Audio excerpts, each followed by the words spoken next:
দর্শন যাতে মানুষ ভালোভাবে করতে পারেন। তারাপীঠ মন্দিরে আর কিন্তু কোনো ভিআইপি লাইন চলবে না। গঠন হয়েছে নতুন কমিটি। নতুন কমিটির সদস্যরা ঠিক স্পষ্টভাবে বলে দিয়েছেন যে ভিআইপি লাইন কিন্তু আর থাকবে না। কিছু মানুষ বেশ কিছু টাকা দিয়ে কিন্তু আগে দর্শন করত, আর সাধারণ মানুষ কিন্তু ঘন্টার পর ঘন্টা লাইনে দাঁড়িয়ে থাকতো। এটাই কিন্তু সবচেয়ে খারাপ হতো তারাপীঠ মন্দিরে। এই সব কিন্তু আর চলবে না, স্পষ্টভাবে জানিয়ে দিয়েছে তারাপীঠ মন্দিরের নতুন কমিটির সদস্যরা।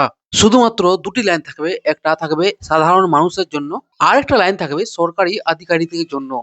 তাদের যে বিশেষ প্রটোকল আছে সেটাকে মেনটেন করার জন্যই থাকবে দ্বিতীয় লাইনটি। এছাড়া কিন্তু মন্দির চত্বরে আর কোনো লাইন থাকবে না। দেখুন তাহলে এই নিচের এই ভিডিওটি নতুন কমিটির নতুন সদস্যরা কি বললো তা নিয়ে।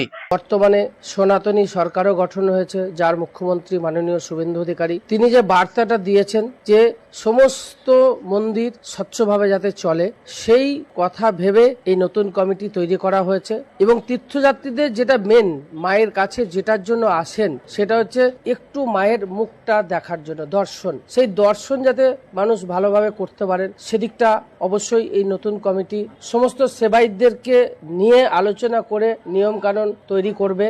এবং পাশাপাশি যে দুটি লাইনের মধ্যেই আমরা রাখার চেষ্টা করব মানে হবেই এটা, সেটা হচ্ছে একটা সাধারণ লাইন, আর কিছু কিছু ক্ষেত্রে প্রশাসনিক বা যে ধরনের যারা প্রোটোকল পায় সেই প্রোটোকলের জন্য একটা লাইন থাকবে। আদার্স কোনো লাইন কিন্তু মন্দিরে চলবে না।